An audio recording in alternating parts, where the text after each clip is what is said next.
Good evening and welcome, everyone. I'm Jonathan Dean, Seattle Opera Dramaturg, and excited to welcome our guests on Zoom, and our panelists here to our very special night. Thank you all for joining us on this wonderful Seattle, lovely December night here at Seattle Opera at the Center.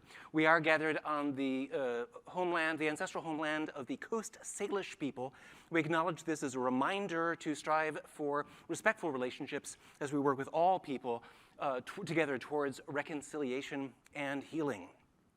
And I'm our moderator this evening with our creative team for Seattle Opera's brand new production of Orfeo and Eurydice, coming to you in this very room in January. More performances than we've ever given of anything, because those of you on Zoom might not be able to see, but it's a very small room. It's going to be a very, very intimate, up-close, a new kind of experience for Seattle Opera, doing a chamber opera presentation. And Gluck's Orpheus and Eurydice really is a neat piece to try something new with, because it's the kind of oldest opera that's continuously been in the repertoire. They've never not done this opera since its premiere in 1762. In fact, 100 years later, 1850s, let's say, 90 years later, Richard Wagner, opera composer who's we're all fond of here at Seattle Opera, made a big public statement that the problem with opera is the means have become the ends have become the means. It should be about story, it ends up being about music and singers showing off. Well, Wagner was just recapitulating what Gluck had said, and Gluck and his librettist, Ranieri di Calzabigi, who changed opera up in the 1760s with this piece. So really, Gluck's Orpheus and Eurydice is Wagner's vision of the absolute, total, complete work of art, what he called the Gesamtkunstwerk, or you gather all of the different art forms and put them together. That long-winded preamble from me is my way of saying we've got here a director, a conductor, and a choreographer, because this is a collected work of art. And there's a lot that goes into it. Let me quickly introduce our fantastic creative artists team for this production, and then we'll get to talking with them about what's happening in this particular show. Donald Byrd is our choreographer. Donald Byrd is the artistic director of Spectrum Dance, has been since he moved to Seattle, some 20 years ago. I don't think you weren't the founding general director of Spectrum, but no, that was Dale Merrill. Dale Merrill, but you've been with them ever since. Yes. You made his Seattle Opera debut in 2007, has been with us several times since then, also works a lot with P&B and on Broadway, and fantastic, and it's wonderful to have you back. For some reason, anytime we do a Baroque opera at Seattle Opera, Donald Byrd somehow ends up getting involved. Making her Seattle Opera debut, director Chía Patiño. We're very excited to welcome you here to Seattle for the first time, Chía. And we've stolen her away to the dark, cloudy Northwest from her current home in Texas, where she's in charge of the Butler Opera Center at the University of Texas in Austin. But before that was running the National Theater in Ecuador, which is where you're from originally. Yep. And Chía got to know Christina Scheppelmann, Seattle Opera's general director, back in Washington, D.C. But a very, very, an artist who I think, in the words of Christina Scheppelmann, oozes creativity and has been known to sort of mix it up a little bit. For instance, the Flauta Magica de los Andes, which was magic flute reconceived for the Andes, and I think even reorchestrated with some local instruments. Completely reorchestrated. Completely reorchestrated. And going on after our Orpheus here, a very exciting opportunity for Chía coming up in Ópera de Tenerife in the Canary Islands with an opera that we love here, Florencia en el Amazonas. Mexican language, or Mexican opera, sung in Spanish, going to Spain for the first time. And you're going to be the director of that next spring. It's the Spanish premiere, like for Spain. It's been performed in Latin America, kind of up and down. No, actually in Latin America, only in Mexico. Just in Mexico, but not, I thought it was, So anyways, Florencia, which started, Seattle was one of the co-commissioners of that opera. Oh. So we've done it twice. Yeah, so anyways, I was excited. But you haven't seen mine. You're welcome to come to Tenerife. That sounds like a really nice thing to do mid-spring. Over here in his position where he'll be in the show, our maestro, Stephen Stubbs. Stephen Stubbs is a great son of Seattle, grew up in Seattle, deep connections with the University of Washington as a student and as a professor, and did a lot of operas there. But Stephen Stubbs is known in the world of early music in particular for decades in the sort of Northern Europe capital. I think Bremen was your home for a lot of years, and it was at Seattle Opera for a lot of reasons. We don't tend to go back too much further behind Mozart, but I think Mozart is kind of where you stop, the other end. Yes. But anyways, came back to Seattle in 2007, artistic director of Pacific Music Works, which many of you know, and is going strong and has some exciting programming coming up. Stephen Stubbs, you've also been with Seattle Opera going back to that 2007 Julius Caesar. Exactly, that was the first time. And we're very excited, in this case, to have you at the helm. You may have seen Stephen Stubbs in Baroque operas at Seattle in the past with the Theorbo, which is this kind of thing that looks like a lute married a giraffe. Yes. Sticking up there. But in this case, are you playing in this Orpheus? We haven't decided yet. I've got some instruments with me, so it's possible. So we might see you. So early music works quite differently. It can be a lot more flexible. Decisions are getting made a little bit more spontaneously, wouldn't you say, than sometimes happens. So let me start. Actually, I've got some questions for all of our panelists here. Donald Byrd, you've done lots of shows about contemporary issues. The last time you were with Seattle Opera, actually, Charlie Parker's Yardbird, the choreographic element, which many of you will remember, was about heroin addiction and racism and lots of sort of juicy subjects of today. And yet we also have seen you do these sort of fanciful shows of long ago and far away, the dancing nymphs in Semele, or the Egyptians versus the Romans in your recent Julius Caesar that you just did for Atlanta. Is it the same thing? I mean, how do you, when you're, compare the last thing you worked on here, Charlie Parker's Yardbird, as a work of art, the audience has a totally different relationship with that, I would imagine, than they do with something like Orpheus and Eurydice, which is a real stretch for the viewer. Or is that not, how do you how do I negotiate? Yeah, or how do you separate art from entertainment? I think I don't. I think that I don't. I mean, it is a kind of entertainment, but it is also, I think it's art primarily. I do entertainment, you know, like Broadway things, but, you know, I'm a little mercenary when I do that because it's really about the money in some ways. But it's also, I only do those kind of projects that also are pushing what that is. So when I did The Color Purple on Broadway, I was really interested.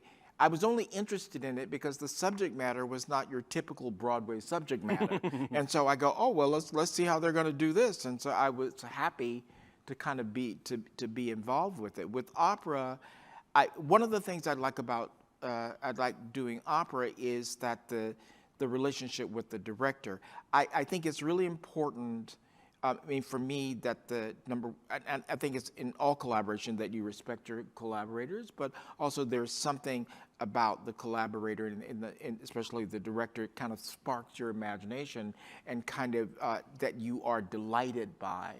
And so like Chía, I find really she's very imaginative and so in her imagination goes in directions that I wouldn't expect. And so that stimulates me, and so I find myself wanting to return to opera because of the stimulation of the director. If the director is interesting and kind of, excuse me, I don't mean it in a negative, kind of crazy, you know, then it's really fun. You know, it's really fun. The sparks. The collaboration. And so I like being challenged that way, so it doesn't matter if it's a Baroque opera or it's a contemporary opera or a contemporary ballet or whatever. And the idea of the work in progress. You're not coming into the process knowing all of the moves. No. At this point, you're just going to sort of figure it out. Yeah, as we go. It's you know it's a kind of improvisation. You know, like you don't want Yuri Killian, who for years is a kind of internationally well-known choreographer and was the founder of Netherlands Dance Theater. He wasn't the founder. He was like probably the most famous director of the Netherlands Dance Theater. And I read something once where he said, well, I have some ideas, but I walk in the room and look to see who's in front of me. And so it's a little bit like that. I mean, I hear what the director says and say, this is what I'm after, this is what I want, and then I kind of have to wait to see before I start making any kind of concrete decisions. What that's actually going to be, turn into in reality. Yeah. Well, Stephen Stubbs, it sounds like there's a similar kind of thing going on in terms of your orchestration here, where you brought some instruments and we'll sort of test them out. My question of you actually is, if you would talk to us about, you played Mccall Hall. We saw you with the theorbo in there. That seats 2,800. Yeah. I think we're capping. Actually, I don't know the total number, but it's got to be around 150 will be the maximum we can get in this room. Is it the same job? It's such a completely different space, making music for these two different opera containers. For me, the smaller space feels more like home for a piece like this. And all the pieces that I do, really, Baroque operas before Gluck, really benefit from a smaller space where you can be intimate and where there's a feeling of connection to the audience that's increased by the small space. But most importantly to me, it increases the ability to have the dynamic range be completely at your disposal. You can go down to pianissimo. It's not just because it's got good acoustics, but because it's a small acoustic that you can go down to pianissimo without fear of being lost in the audience. And that's tremendously important because I feel like composers, and Gluck certainly, was very interested in all the dynamic shades that could be attained by the singers.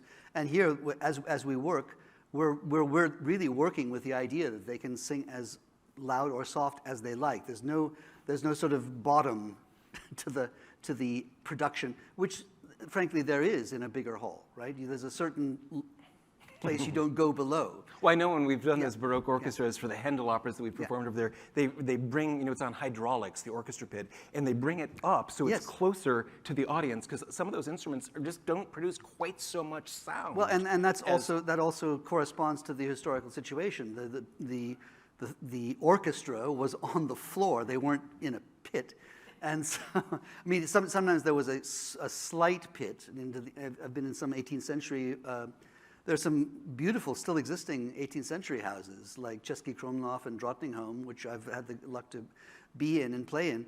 And there's a slight depression, but it's not like they're way down in hell. They're right there, and that also makes the connection, the oral connection with the singers and with the audience, more direct. Chía Patiño, question for you. Our Seattle Opera season continues here. We just did La Bohème, and now here comes Orpheus and Eurydice. And it did strike me that the curtain went down on, husband or wannabe husband weeping at the deathbed of his beloved who's just passed away. And that's where we're going to be when we go up on this one. However, from the point of view of an opera company, doing La Bohème is not even remotely like doing Orpheus and Eurydice. For one thing, La Bohème comes off the shelf and you do exactly what's on the page, and Puccini, like all of those later composers, major micromanager who tells you exactly how to do everything, and on this note, when the harp does that plink, you have to go like this with your stage gesture. Orpheus and Eurydice, we kind of get to make up our own a little bit. This is an opera that actually does, there is a critical edition, but it's scalable. It's been done continuously since 1762. It's been done, even the composer did it several different ways, changed keys, moved stuff around, different voice types, and we're adjusting. Our version that we're doing here is totally different from any version of this opera Seattle Opera has ever presented before. And I was hoping you might talk a little bit about what strikes you as a director working with a piece. Do you like working with the pieces where this is what it is and you're stuck, or here, this is a piece that actually requires us to complete it? I don't think that if you keep your ears open, a piece is ever stuck. If the composer is good, I think every single signal in the score gives you the interpretation of the composer. And then if you read the text carefully, then you also can debate what they wanted to say. But just like any poem, you can read and have 2 or 3 different interpretations. A director, a music director, a choreographer, a set designer, our multimedia designers, each one will have their own interpretation. So what I find is, for me, is important. I trained as a composer. So I very close examined, because I wrote an opera, and I remember thinking a minute before I decided this needs to have an accent. You know, those things don't happen by I'm trying to say what I wanted. Mm-hmm. But also composers, they're more flexible than we think. I think it's a mistake when we put a piece in a museum, because the composer Mozart would be the first one to say, that works better, change it. You know, I really honestly believe that any composer would always choose the way it works better under that circumstance. In this theater, that sounds too loud, cut it. You know, in this theater, that sounds too soft, double it. You know, I think any composer would do that. So I myself think whatever it takes so that the piece takes life and talks to the audience in the best way possible, respecting the score and the story and the audience.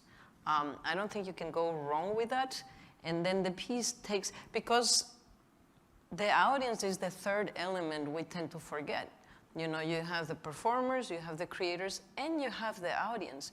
If the audience is receptive, that becomes also part of this. So a piece cannot be stuck just by the fact that it's always circulating between a lot of live people. So I don't, and yes, I mean, you have, like in orchestra, Mahler tells you to death here is a pianissimo, but he's not here. Will you tell us a little bit about, of course I want to talk about some of the specifics of this Orpheus and Eurydice, but tell us a little bit about what happened with this magic flute. It was done in Spanish? Yeah, and it was the situation. With the National Theater in Ecuador, we don't have a symphonic orchestra, but we have an Andean orchestra instrument. Orquesta Instrumentos Andinos, Orchestra of Andean Instruments, sorry. And everything that the orchestra plays is written by them for them, because nobody else is writing anything for them. So there's a lot of adaptations. And Baroque music works fantastical. You have all the quenas, zampoñas, all the winds are fantastic for that. And because that's the orchestra I had, we decided, well, let's use that one. And then at some point I realized, I started translating to Spanish, and then I thought, why are we not using the whole Andean cosmovision? If it's gonna sound Andean, it's gonna sound in Spanish. And so the story became the indigenous people, which actually, and I was talking to Steve about that, they're way closer to what Mozart. So the Indians still believe in pantheism, and the Queen of the Night, for them, it exists.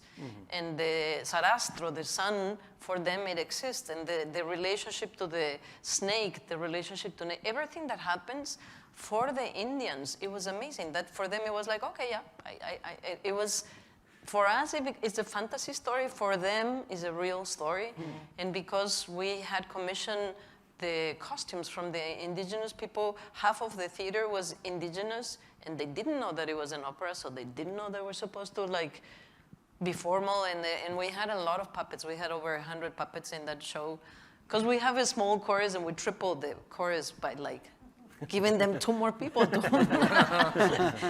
So then suddenly 20 people became 60. It was like, it's supposed to look impulsive, but like, and once you put all the puppets, all the kids, they don't know how to behave. And it was the best audience, because they're like talking straight to Papageno.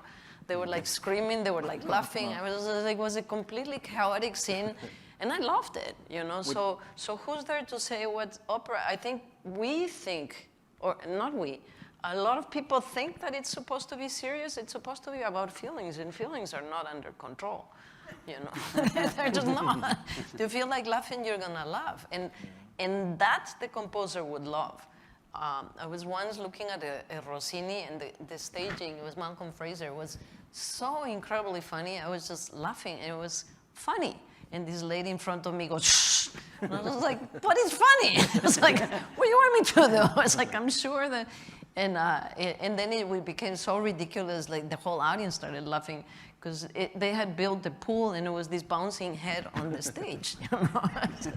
How can that not be funny? Well, I mean, Rossini, best sense of humor in all. But of many opera, people will do it like, shh, this is opera. We're supposed to behave serious. It's like, I'm just never being serious. I seriously tried, but I failed plenty of times. I want to interject something.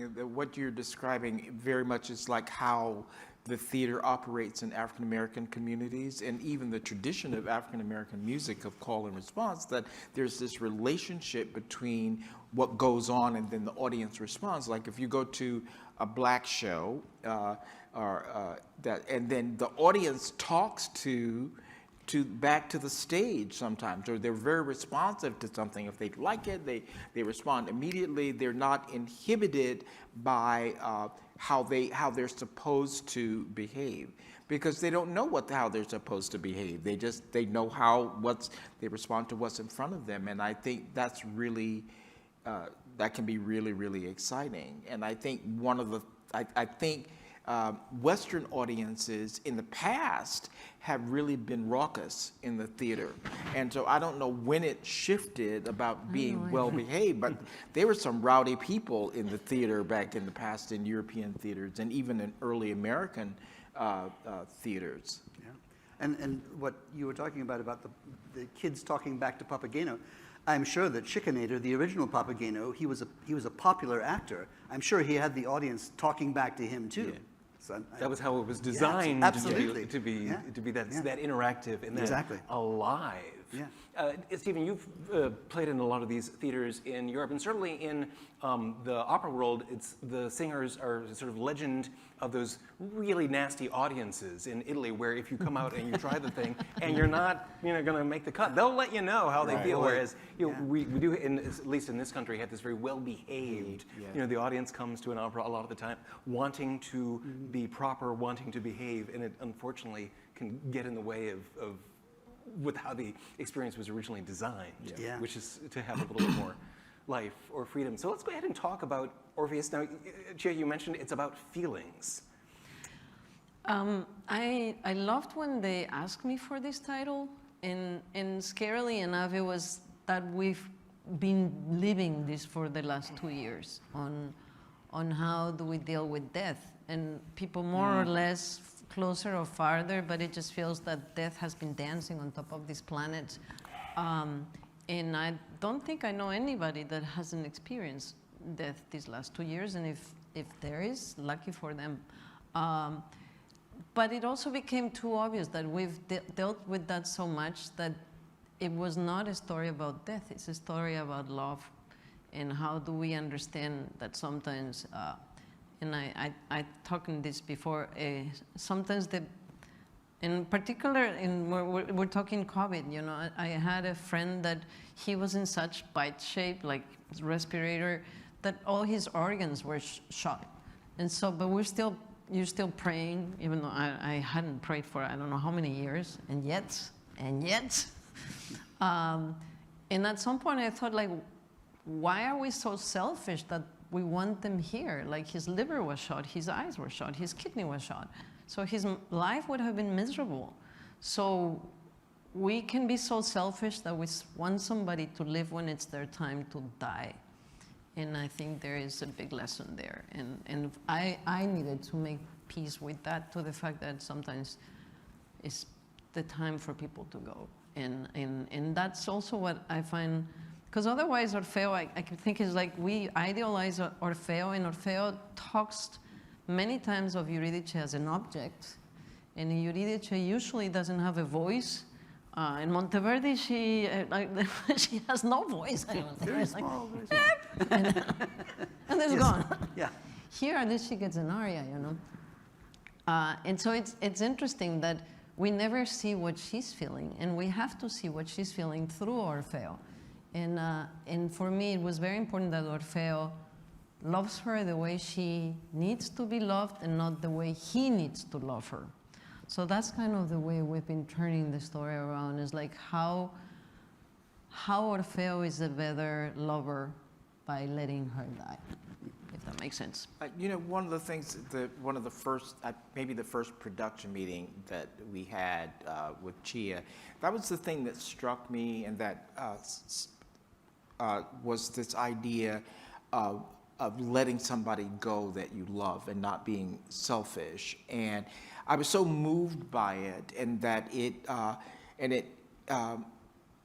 you know, normally at a first production meeting, you're just kind of like hearing some stuff, and you go, okay, all right, blah, blah, blah. But this was so, I thought, profound a way to think about it, you know, and also framing it the way she has in terms of, you know, that wanting in some ways to remedy something, that Eurydice has no voice, and to actually give her voice, that it's important, and especially in the times that we live in now, like around the voice of women, to the women, and to kind of bring that out in this piece without imposing something, but actually in some ways being true to the spirit of it.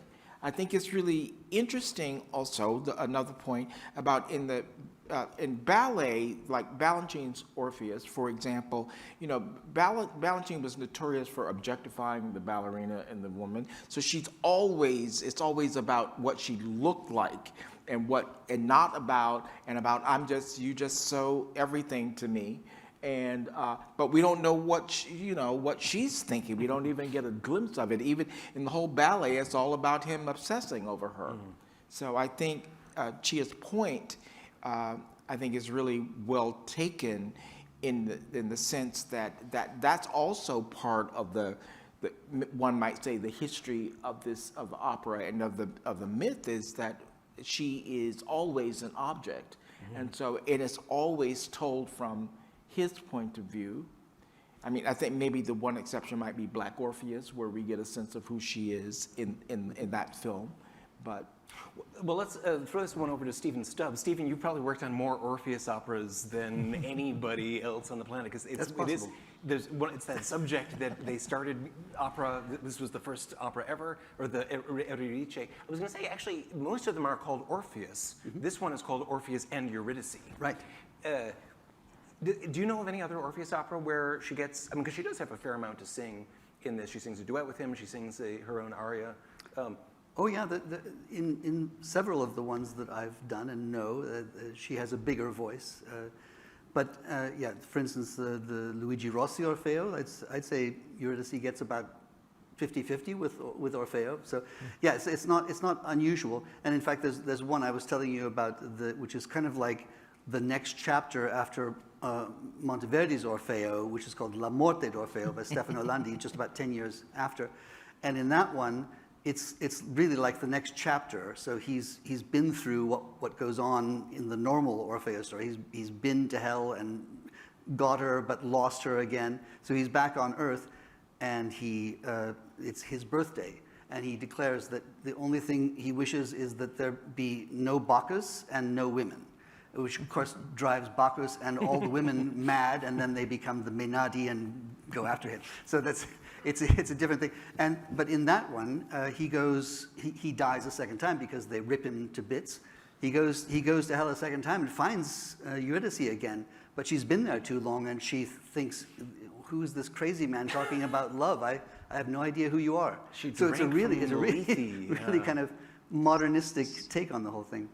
Huh. But when Chía told me that when we first started discussing this, what she told me right away was that she really didn't want Amore to come back at the end and save the day. She wanted the whole thing to be worked out between Orfeo and Eurydice. And strangely enough, because her background is in composition, and so is mine, that was my education as well, we were immediately on the same page. It's like we completely respect what Gluck did, and it's an absolute masterpiece. We're not touching the basic torso of the piece, but the sort of stupid happy ending we didn't need, and so we just cut that and replaced it with something really beautiful and a kind of surprise for the audience when we get there. Mm-hmm. that Deus Ex Machina happy ending was sort of obligatory. Yeah. I think there's a letter between Gluck and Calzabigi or something where they're like, we have to, because you know it was like so-and-so's birthday when they were doing, or the name day, I think, of the emperor when they first gave the premiere. Wasn't the original it had to have a happy ending, even if that doesn't really make any sense and isn't in the same world of feeling that we've been in with this extremely profound, but very touching, very real, very human music all the way through. And I wonder if I could get you guys to sort of walk us through the different stages, because it's a very short opera. It's only, it's a little over an hour. We're not going to take an intermission. And yet so much happens in it, and we go on such an extraordinary journey. I wonder if we could, starting there with that sort of funeral music that I don't know if it's a tombeau scene. Well, actually, that's the other thing we did was we chopped the overture. Oh, it starts with a chipper little overture. There's an overture that has really, literally nothing to do with the piece. It's just like happy music, and then you go to the funeral. So we just dove right in. So we just start right in that funereal atmosphere of the chorus and Orfeo at the grave of Eurydice screaming her name. And it's a really emotionally fraught moment, and we don't get any prelude to it. We just go right there. I think that's, we're in there, in medias res, and there are opera singers and dancers on stage when the lights come up. It has to do with practicality, and when we first started talking about this, again, we're living COVID times where some restrictions like time might be an issue, so it was conceived as like, let's do it shorter because of the space. And so we decided not needed the beginning, not needed that, and that helped with the time. The chorus is going to be this presence, but not on stage. And you can't run away. We need furies. And we do start with a dead body on stage that needs to be taken out without levitating. Practicalities. Those little things, and it works out. So we go straight into the obscure, recondito and obscured place where Orfeo is. Amore comes in. The second act is with debate between the furies. We're one of the things I'm looking forward is the way of multimedia. I've never been in love with multimedia as a background. Instead, I'm very much a 3D kind of person. But I had the pleasure to meet Katie Tucker, who's our multimedia in a show I did for Houston Grand Opera, and she's brilliant. So when the multimedia helps the storytelling, and right now we're taking some chances, which I'm not gonna explain, because I'm really curious how they're gonna work on breaking the sense of gravity and reality by combining live people in multimedia. So we're experimenting a lot, and we'll find out how much it works. But because you do have all of the second act is these haters. I mean, you are somewhere under, over, you're not in the planet. You have crossed over to wherever it is. There's a real threshold crossing and a kind of hero's journey pattern to this whole story, that he has to go into the dark space. Somehow, but he's not a hero. But he's not a hero, right? No. But he invades where the heroes go. And in any case, how do you create a place where it feels like the underworld? And so we're using the dancers and the multimedia and the music and the text and just the motions itself. The set is also very beautiful, what Carrie came with it. So and then the third one, it's they almost made it, and then we didn't. But then it just has to. That's where we have to find peace, and there is a transition. I don't want to give too much so that it is a beautiful. I think we'll leave them with some surprise in there, and we should call out the other members of our creative team who aren't here. Katie Tucker, who's designing the projections and these multimedia elements. Carrie Wong, our set designer, who's another satellite, and Robert Aguileras, our lighting designer.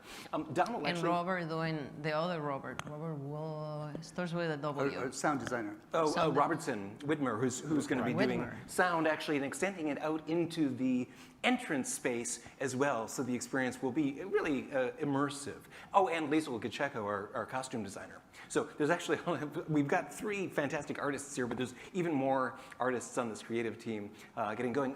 Actually, I wanted to flip back over to Donald, and as I mentioned, when we get into that, even in that first scene, we have dancers on stage, we have singers. The singers are dancing. I don't think the dancers are going to sing. Could happen. It's very improvisatory. It's always time, right? It's always time. I mean, but tell us We a have little 2 bit weeks. about what that's. Have you done that before? Staged dances on opera singers? Yeah, I have. Ava and Julius Caesar, remember, she requested a solo. Ava Podlesh is Julius Caesar. Yeah, so she requested a solo, so I had to make a solo dance for her. And but have I done? Yes, I think some. I mean, mostly movement.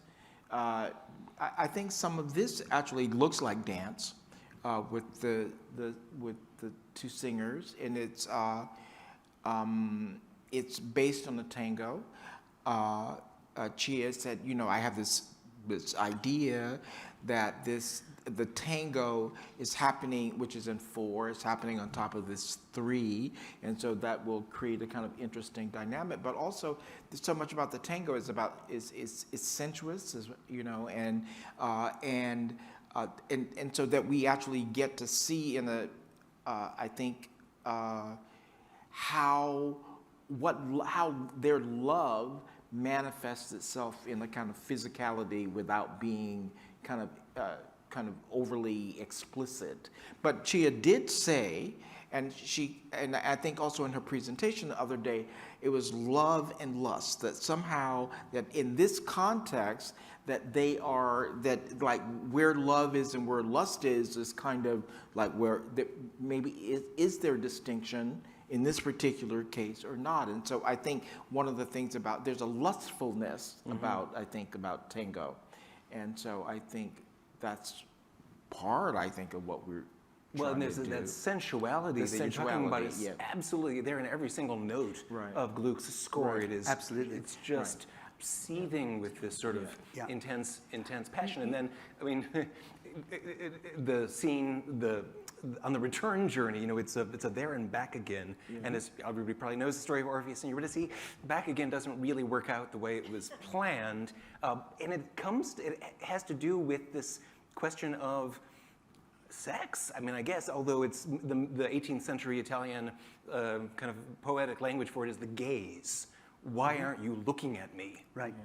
And so, without maybe going too much into the details, let me ask you guys, what's so important about the look? Why not look? Oh, why can't he look back? Yeah, what is that? I mean, it's just a plot point. We, in these stories from the antique world, sometimes these prohibition. Now, don't you eat the apples from that tree? Right. In this case, and Eve did it. And of course, you always do exactly what they just forbade you to do. Right. But what is that? Why is that in this? Well, that creates the whole 3rd act, essentially. I mean, the 1st act is the funeral. The 2nd act is going to hell. Both the Furies aspect of hell, but also the Elysian Fields. They're both painted so sublimely by Gluck as it's just such powerful, direct music. Like this is hellish music. This is sublime. You're in heaven forever music. And there's just no question about it. I mean, they are what they are, and they're gorgeous. Then you enter into the 3rd act, and suddenly you're in this struggle. He's trying to lead her back to the world, and she's going, why aren't you talking to me? Why aren't you looking at me? What's going on? And so that creates a tension, which Gluck pulls out into this enormously long scene of great tension and great complicated notation from him about the way the orchestra follows their every emotion and every feeling.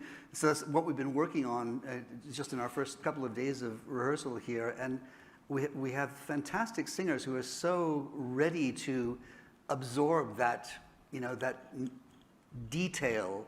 And I'm very enthusiastic about that. And again, here the small space is going to allow that detail to really tell. So usually you look at the third act of Gluck's Orfeo and with great fear and trepidation because it's hard to make the orchestra go with the singers. But here we have really talented singers, and I've got an orchestra leader who's going to actually attend some of the staging rehearsals, and that's magic from my point of view. Yeah, Stephen, tell us a little bit about how this orchestra is going to work. They're all going to be with you right here in the playing space. Right. Including Valerie Mussolini, our harp soloist, principal harp of Seattle Symphony, and she, of course, is somehow Orpheus. She's Orpheus. Doing the lyre, because he's always, in all the paintings, he's always got when he comes on, he's got the lyre. When he comes into hell, he's got the lyre. And so it's clear. The Furies scene is kind of him. the harp versus the lower strings, or the... Yeah, and Donald, you have some dancers who are going to be very intimidating Furies. I hope so. Right. So yeah, the whole orchestra will be basically this side of the room, and it's single strings, a string quartet, and also there's a great advantage in that they can be so supple to work with the singers in a way that's difficult to get a whole orchestra to do. So we've got. So it's an even smaller orchestra, maybe, than if we would do Orpheus and Eurydice. Exactly, and I think it will be exactly right for this space. It'll just sound perfect in this space. And let's see, the harp soloists, the flute soloists. There is a well-known flute solo in Orpheus and Eurydice, but it's not part of the Italian version. I saw Jeff Barker's name, our principal flute player, said something. He's going to be involved. Yes, and so there's going to be a moment near the end, which is we're going to feature Orpheus as the harp, and Eurydice's spirit, at least, as the flute, which will be kind of a stunning thing. Can I say something about that? It's really, so this opera I only know from that music, from the flute solo, from the Dance of the Blessed Spirits. Yeah, Dance of the Blessed Spirit, because when I was younger, I played the flute, and it was part of the orchestral studies. You had, you learn the repertoire and you play things, and so that was one of the ones, and I was kind of really fascinated by it as a teenager, and and then also there is the Valentine Ballet that has this incredible extended pas de deux that originally was Peter Martins and Suzanne Farrell, and that was kind of a famous partnership that was quite remarkable, and to see them dance it, so that's always in my head. So the challenge is like, don't do that. Don't do that. But that solo is that piece is probably the I would imagine the hit tune from this opera that made it into sort of popular consciousness. Is probably that piece. So it's I'm glad that we're going to have that, because it is a very, very beautiful thing to listen to. But there's lots more super rich music. One thing about the musical incarnation of this opera that you're going to hear that we've never given you at Seattle Opera before is a countertenor Orpheus. And we have two countertenors making their debuts here at Seattle Opera, Christopher Ainsley and Kimon Murrah. I heard them both for the first time yesterday.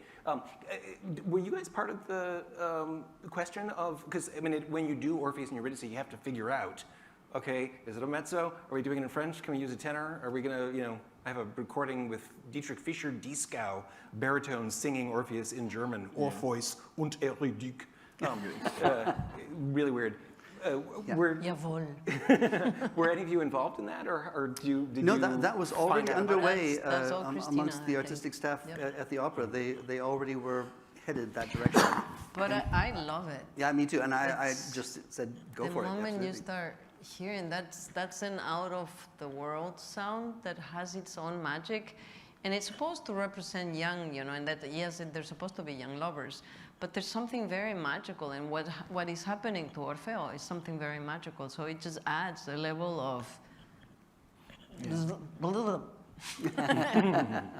It's beautiful, actually. Stephen, I wonder if I could get you to explain, particularly for those who are new to the opera, how that situation arises with the countertenor as an option. The reason it's such an important subject for modern performances of operas from the 17th and 18th centuries is because the stars of the 17th and 18th century were largely the castrati, which we don't have any of. Thank goodness. And I don't think it's going to come back anytime soon. So the idea is that to have a male person singing the roles as written in the alto or soprano register. This happens to be more or less an alto or maybe mezzo-soprano register part. We have cultivated in our time the countertenor voice, but it was largely cultivated in boys' choirs, right? That was the origin of it. And early famous countertenors like Alfred Deller, do you remember Alfred Deller? That basically arose out of the boys' choir tradition. But then there came the question, what is a guy sounding like somebody from a boys' choir doing in an opera? And it doesn't always match. And so then there was another kind of countertenor, which was basically a kind of pseudo mezzo-soprano, which also is not completely satisfying, because then why don't you just get a mezzo-soprano? So there are, but in recent times, really over the last decade or two, there has arisen a whole class of, I would say, on a higher level, artists, countertenors, singing at a higher level, singing with all the virtuosity necessary for the opera, and not really modeled on either a boy's voice or a mezzo-soprano's voice. It's really become its own thing, and it's very gratifying for us who are doing this kind of music, because it can only be done with them. Yeah. You know, the Julius Caesar in Atlanta, the Ptolomeo was a countertenor, and for me, just in 2 or 3 years from the last time I worked on a production with the quality of the voice was just so different. Yeah. It was fuller. It had all of the sounds that you get from because the female voices are just bigger, and this voice was big on this young man. I mean, it was really big, and it carried, but it retained many of the qualities that we associate with male singers, but having this, as Chía says, a kind of ethereal, otherworldly sound to it as well. Yeah, absolutely. Is it important, the gender roles in this opera? We've been talking about particularly the situation with Eurydice having a smaller role, not really getting, in some of the versions, to say what's on her mind, being treated. But do they have to be male and female, or would the story work if... I think love is love. So gender, for me, is not important in that sense. It could make it work both ways. I think the love and the love pain and the heartbroken and the trying to rescue your lover is way above gender. Yeah. So for me, no, it makes no difference. And Amore, we're going for as genderless as we can get, because again, no gender. The god of love. In love, gender doesn't matter. It's just there. It's, So I think it's so. I love that. I remember my first experience of Baroque opera was again when I was in my early 20s, and so the realizations were all Raymond Lepard for the most part, right, that we were hearing, right. And there was a recording of what's her name? Was it Dame Janet? It was Dame Janet. The Callisto that kind of blew my head off. But it was a Pompeia. It was a Pompeia with what's it? Kathy Barbarian. Yes, indeed. And I can't remember who the other singer were, and these two female voices. Mm-hmm. It was the most sensuous thing I'd ever heard. Is that love duet, and it did. Yeah, it was like that. It was kind of like that, when just their voices kind of blended and matched, and. Yep. And so I think that I mean, in some ways, I think with these operas that it actually reinforces this idea that love is love, and that love transcends gender. That's one kind of love, or one way that love manifests itself. But also it can mix and match. Well, and love and lust, as you say, being this sort of, in Italian they just have the word amor, and it has to sort of, serve multiple purposes. Yeah. And you wouldn't sort them out necessarily in the thinking. And certainly this music, a lot of the music you do, But Stephen. just that in Italian is like in Spanish, love, amor is saved for love. Like we don't love pants, we don't love a dish. because you have other words for that. So I think the word love, it's For love. for love. Well, you know, there was I like something. my pants. I am in love with your sushi socks. Socks, my sushi socks. Yeah. But I'm not really in love. Like I think those are really cool. Well, I know I read something today, and it says there are these other words that we need to cultivate that mean love that we don't use anymore. Love becomes the default word to describe these things, you know. Like they were talking about people, we call everybody our friend, and everybody's not our friend. We have different, so we should, you know, cultivate the use of other words to describe our relationships with people. I mean, it's interesting when you read this libretto how many synonyms they have to say my love, my beloved, my soul, my idol, my, you know, my breath. I mean, it's very, very rich. I think the thing about with the one word where it's love and lust or suggest that I think it what's the language we use this day? It doesn't privilege kind of high-minded love over a physical love, and I think that sometimes with our kind of Puritan backgrounds. That we sometimes we are kind of like this about things that have to do with the body, love that is represented purely through or unpurely through a physical attraction. Mm-hmm. But that's sad. I mean, and then you go back to Orfeo and Eurydice. They're young. They don't know. They don't censor each other. And the first love we have, before we know that we're falling in love. It's chemistry. It's your body is waking up. It's hormones. It's everything but your brain. Everything but your brain. You don't know. Yeah. You have no idea. You're just going blindly. Yeah.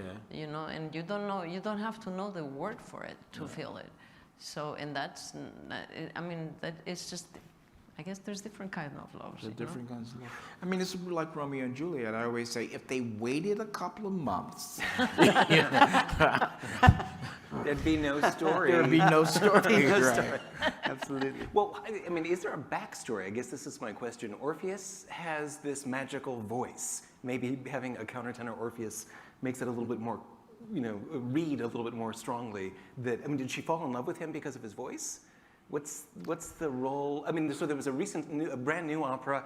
They're doing it at the Metropolitan Opera, Eurydice of Matthew O'Coin, just called Eurydice, with a libretto by Sarah Rule. Right. And it's sort of a three-way relationship because there's Orpheus, Eurydice, and his voice, who's a countertenor, who is music personified or whatever. Right. And he was costumed just like Orpheus, and is kind of a rival for I mean, Eurydice certainly perceives there's this other thing in his life. But I don't know if you guys. It's no accident that this particular myth, the Orphic myth, has been such a moving force in the whole history of opera. I mean, up until today, as you're saying, but particularly, you know, both Monteverdi's Orfeo and the two Eurydices that preceded it, which were the very earliest operas, up to this opera of Gluck, which was at a big turning point for opera, and today again. I think there's no accident about why the myth was chosen. It's because opera as a genre has one basic problem to overcome, which is, you know, verisimilitude. Like, why are they singing? Why aren't they just talking to each other like you would do in a normal theater? And to overcome that problem, by making a sort of semi-god of music, the central character, and his entourage as the nymphs and shepherds of Arcadia, they could plausibly all be singing to each other. I mean, it is kind of a suspension of disbelief, but it's a plausibility question. And I think that's why he keeps recurring. And also because it represents the power of music to move the emotions. And so in every way, he's made for opera, and opera's made for him. This is why you composer types are always drawn to this story, is this, you know, this musician with magical powers. It does occur to me it would be a little awkward to make a movie version. I don't know if anybody's, I guess Cocteau's made a movie, but does he sing in those? It's been a while since I've watched them. Because it would have to be a movie musical, because Orpheus would constantly breaking into song. There's Black Orpheus, but there's not. You know, So they dubbed, somebody else did the singing. And yeah, sort of, and you know, but the Cocteau is a pure play, and the play of the cinematography is the main magic there, not the voice. Yeah. But the mother puts the baby to sleep by humming and singing, not by talking to the baby. Yes, that's right. So we are tied to singing. Oh yes. And to It's like- rhythm. Exactly, you know, and it's like that's the first thing we do. Well, it's like your thing in this, you said they pick up the rhythm Yeah. of Orpheus. I would ask the other question, when did we quit singing and start talking? that we start by saying, and actually, little children trying to figure out language start with pitch It's generally. pitched, yeah. More often than they start with trying to get consonants. Yeah, pitch. Yep. No. We've got a few minutes left of our program here. I could probably keep talking to these folks. Well, I get to keep talking to these folks for the next several weeks as we develop this. But we will have a chance, if you're watching us on YouTube Live, if you write in your question, we'll get it read out here, and maybe some of the folks in our live audience here want to think about some questions. I'm going to double check my list and see if I left anything. Oh yes, I'm sorry, I have one more important question for you guys.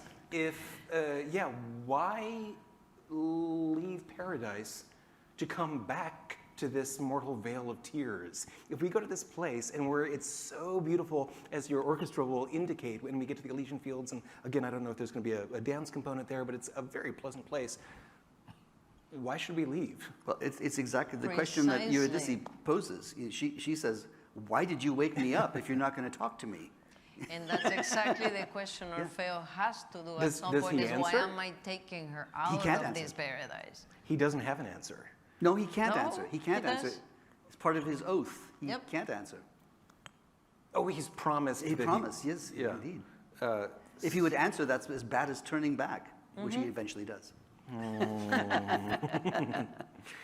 Questions from our crowd here? Anybody? Or have we got any questions coming in on the Ayana? Do you have the YouTube up there? It meant we talked very clearly. Maybe we did. There's a lot of questions with. I mean, Orpheus just keeps changing. I mean, I thought that new opera would be the last one, and then I opened the paper today, and it was a new Eurydice poem that I hadn't ever seen before. I mean, it's not just the musicians, but the poets. Let's face it, the poets have been, and the painters have been completely fascinated by this story for, going back to the sort of mosaic tiles on Roman floors. I mean, it's a very compelling story for artists. And has been. Yes, we got a question over here. And actually, can we get a microphone so that the folks who are watching us online can hear the question? Keep your mask on. Thank you. Hello, this question is really for Chía, thank you. But my name's John Boziet. When I go to the opera, I tend to allow the music and the story to carry me through the evening, no matter how much I know about the opera or not. I take that director's interpretation and let it go. With the experimentation that you've announced tonight, I'm not sure if I'm going to be led down an optimistic path or not. Perhaps you could just guide me a little bit on that. I promise you that it will be optimistic. And I absolutely respects the music. As I said, I actually really, really respect the music. I think I do. But it is a different take. It's exactly wondering, and it's this last question of, if you know what's best for the one you love, do you do that which is best for the one you love, or that is best for you? And for me, the best Orfeo is the one that chooses what's best for Eurydice. And that's the best possible Orfeo. I would fall in love with that Orfeo. And I think I need to fall in love with Orfeo because he cares so much for Eurydice that he takes care of her. And there's Orfeo's story, there's a zillion ways to interpret. That's the way I interpret in such a way that me would fall in love with Orfeo. Not because he has a voice that's not even his doing. That's a gift of the gods. That's not, he can't even be proud of that because That's his luck. It's just like talent. Sometimes, as much as a singer is born with that voice, then they have the discipline, the talent, the work, the luck, a zillion ways, you know. But sometimes people are touched by gods. That's not our gift, you know, what we do with it. So Orfeo cannot be proud of his voice. He can be thankful he had Eurydice. He can be sad to the end because he lost her. But then he finally has the chance to make a choice and take a decision.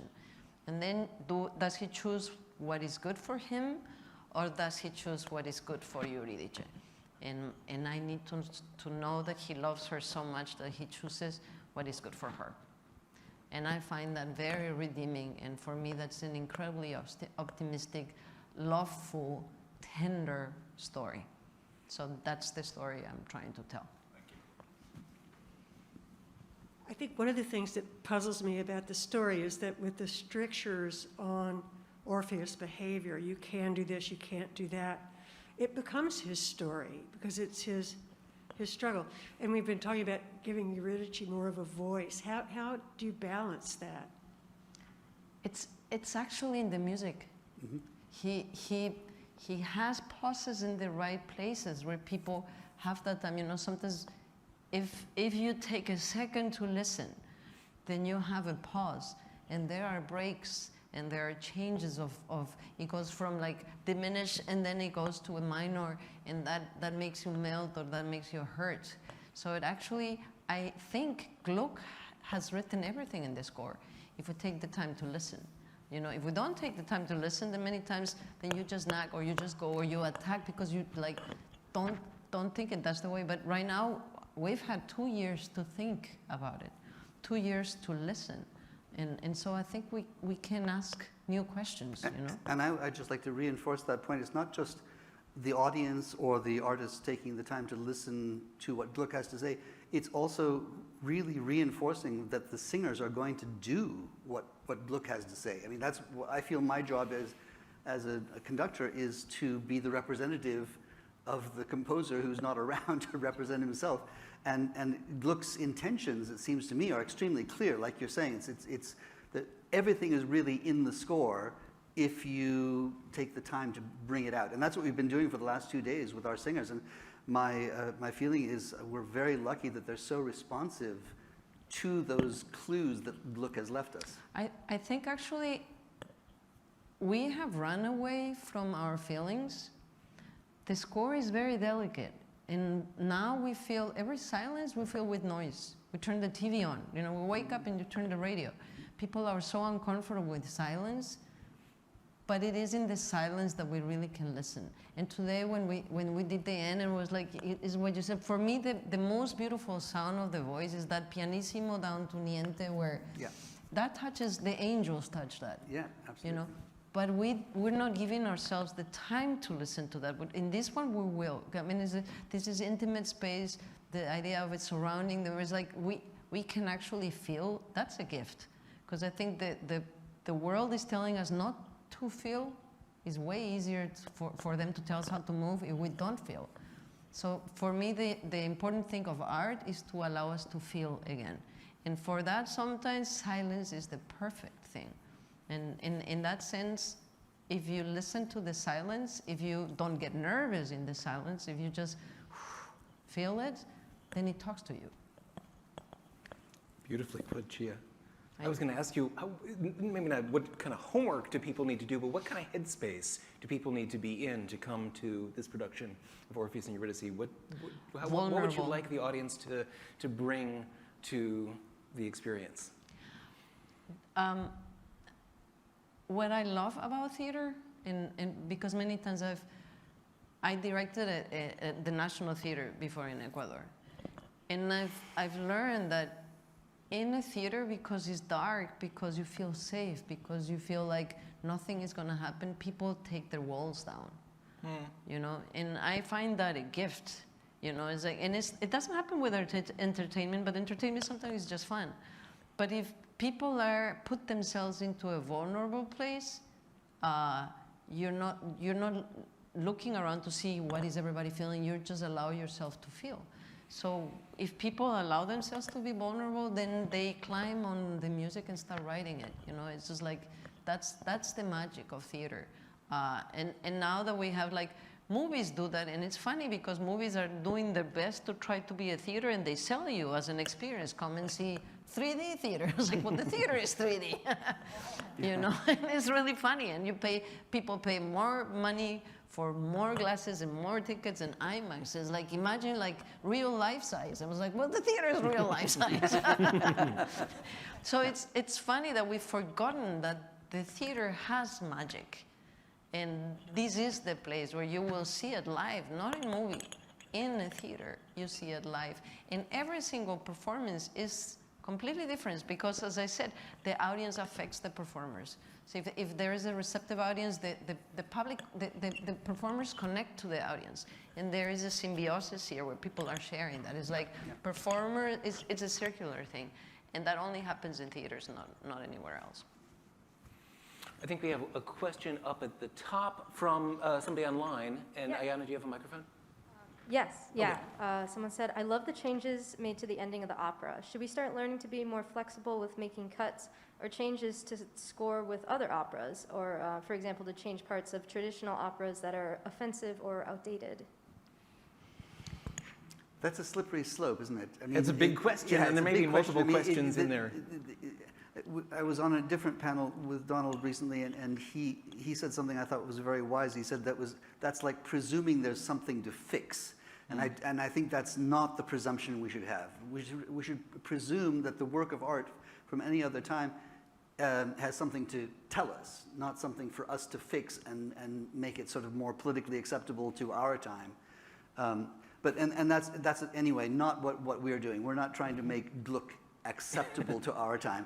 We're just trying to tell the story in the most cohesive way we can, and it just seemed to Chía, and then on reflection, after I thought about it, I thought, yes, not having the fanfare-ish sort of beginning and the triumphant ending, it's like now we just have the actual story, and it feels kind of more real to me. I think, I mean, what Stephen just said was so great. That other panel, I think about it differently. I mean, my sentiments are the same, but we're not, the artists in the past don't need to be woke. You know, they are who they are. They were their time. If they are problematic issues that people find with it, we just create a context for the modern audience to understand. We don't try to fix it in the art. Right. It is what it is. Well, it sounds like that's, I mean, going back to this conversation we were having here about object of my love, that if Orpheus's love is something that objectifies Eurydice, that's part of the show. I mean, those words are in there, but maybe there's a perspective that we can have a little bit more distance from that and say, you know, he needs to grow up a little bit and understand there's more to love than, you know, just having a pretty thing to put on his fireplace mantle. He does grow up in our version, isn't that Very true? much. Yeah. Very much. Yeah. In our version, actually, he changes a lot. He grows. I would say to our friend asking over in the other side of the screen, that any piece of art, you can look at it from many different directions. Even a painting, you know, it's like a kid will describe it completely different than a teenager, than an adult. I don't think we're trying to fix it or change it. We're just taking a different look. But we are literally using what Gluck has on the page. We actually, yes, but as I said, it's like the ending, it wasn't Gluck's idea. It was imposed to him, you know, and the cohesive of the story is right there. So I think Gluck will be pretty happy with this and thinking, and not saying this is the right way, but it's like, I like it. I also, again, I train as a composer. I always love to hear the different performers interpret in different ways. And I actually had discussions with my teachers, and I even lost the composition once because they said you need to put the tempo at the beginning. I had something like agitato, I don't even remember. And they said, no, quarter note equal how much is like whatever they interpret that is agitato. No, you need to put a tempo. It's like, no, I don't need to put a tempo. And I made it to the finals. It was a university competition. Well, if you don't put a tempo, you're not gonna go. It's just like, then I don't go. You know, it's like people, what agitato means for one violinist is going to be different than for whatever happens inside. It's an emotion. It's an emotion, and I can't say that's the right one, you know. And even the next day might be different. So I think that's the beauty of art. You can look at it from many sides. I just, the thing about the endings and the beginnings and those are commercial considerations. Even at that time, that was their, how are we going to get people to come in and see this and be excited by it so we can sell tickets, so we can build our reputation or get our pocketbooks full. So, and I think one has to, understand that sometimes the choices are pragmatic and are operating a certain way, and so I think or there for a particular reason, certain things, and so the question is, when a modern person, contemporary person looks at it, well, we understand that that's what they were doing, but what was the artist's intention, not the producer or the other people around them, what they wanted to. So strip that stuff away, and this is what we believe that the artist really intended. And also, I think using work that they did later, or we understand better their sensibility, and can go back to earlier work to say, okay. I love the fact that this company is trusting us. As we're talking about, we're trying this and we're thinking this. That's also a gift. I think people are so afraid of taking risks right now that you just go for the safety. Yeah. And we're talking here, and I sure hope it works, and I have faith in what we're doing, but it is new. It's a risk. And we've never done an opera like this in this space. This is experimental in some ways. So, but that's a gift. Yeah. That's a gift that we're allowed to try something new. That right there is a gift. Well, it's a gift to us that we have such sincere artists who are open to this and are in a sort of a wonderful way egging each other on to new ideas and new ways of thinking.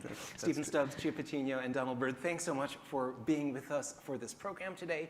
Thank you all for being here. Our event this evening was recorded and will eventually go on Seattle Opera's YouTube channel, maybe a little while. We'll also probably post the audio on our podcast channel, and stay tuned to Seattle Opera for more stuff coming out. Orpheus and Eurydice opens January the 12th. 17 performances. You got to hear both countertenors because they're both, each one is better than the other, and it's really great. A really, really exciting cast across the board, and just looking forward to it. Thank you all for being here with us this evening. Thank you.